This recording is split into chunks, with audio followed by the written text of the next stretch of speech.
New York से new Mexico तक, एक अरबपति का एक ताकतवर दोस्त और एक ऐसा ख्वाब जिसे सुनकर रोंगटे खड़े हो जाए।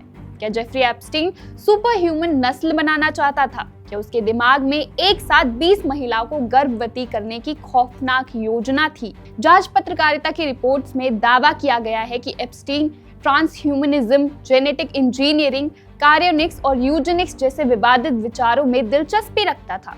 कहा जाता है उसका न्यू मैक्सिको वाला रैंच सिर्फ एक रैंच नहीं बल्कि एक आइडिया लैब था, लेकिन अब तक कोई ठोस सबूत नहीं मिला है कि ऐसी किसी योजना को कभी हकीकत में बदला गया।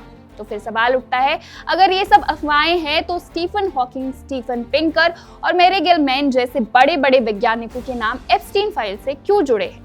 देखिए इस रिपोर्ट में। ये कहानी है जेफरी एप्स्टीन की, एक शख्सियत जिस पर गंभीर अपराधों के आरोप थे। लेकिन क्या आप जानते हैं कि उसके खतरनाक इरादे सिर्फ यहीं तक सीमित नहीं थे? कुछ दस्तावेजों के अनुसार एप्स्टीन ने महिलाओं को अपनी शुक्राणु से गर्भ धारण कराने की और सुपर रेस बनाने की योजना बनाई थी। हाँ, आपने सही सुना, वो इस डरावनी योजना में जीन इंजीनियरिंग और आर्टिफिशियल इंटेलिजेंस का इस्तेमाल करना चाहता था। उसने अपने विचार सालों तक वैज्ञानिकों और व्यावसायिक हस्तियों के साथ साझा किए। एप्स्टीन फाइल्स में अब 30 लाख से अधिक दस्तावेज उपलब्ध हैं और इन दस्तावेजों ने कई लोगों के गहरे रिश्तों और चौंकाने वाले रहस्यों को उजागर कर दिया। रिपोर्टों के अनुसार एप्स्टीन ने न्यू मैक्सिको में अपने विशाल ज़ोरो रैंच में एक साथ 20 महिलाओं को गर्भवती रखने का इरादा रखा था।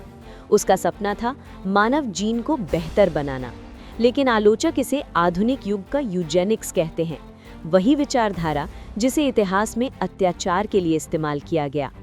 वहीं एप्स्टीन के ट्रांसह्यूमनिस्ट विचारों ने वैज्ञानिक समुदाय में हलचल मचा दी।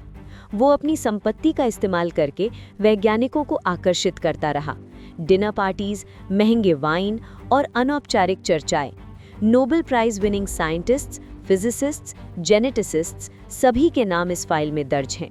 रिपोर्टों के अनुसार वो अपने न्यू मैक्सिको स्थित रैंच में एक ही समय में लगभग 20 महिलाओं को गर्भवती कराने की योजना पर विचार कर रहा था। हालांकि इस बात का कोई ठोस प्रमाण नहीं है कि ऐसी किसी योजना को वास्तव में अंजाम दिया गया हो। स्टीफन हॉकिंग, स्टीवन पिंकर और मैरी गिलमैन जैसे व्यक्तियों का नाम रिपोर्टिंग में सामने आया है, जिनका एप्स्टीन से संपर्क मीटिंग्स या पार्टीज के माध्यम से हुआ था, न कि किसी योजना में भागीदारी के रूप में। लेकिन सवाल ये है कि क्या ये सिर्फ वैज्ञानिक प्रयोग थे या कुछ और भी? एप्स्टीन की कहानी सिर्फ अपराध की नहीं बल्कि मानवता और नैतिकता के सवालों से भरी हुई है। और अब इन दस्तावेजों की दुनिया सामने आई है। क्या सच सामने आएगा या कई रहस्य हमेशा के लिए छिपे रहेंगे? Subscribe to One India and never miss an update. Download the One India app now.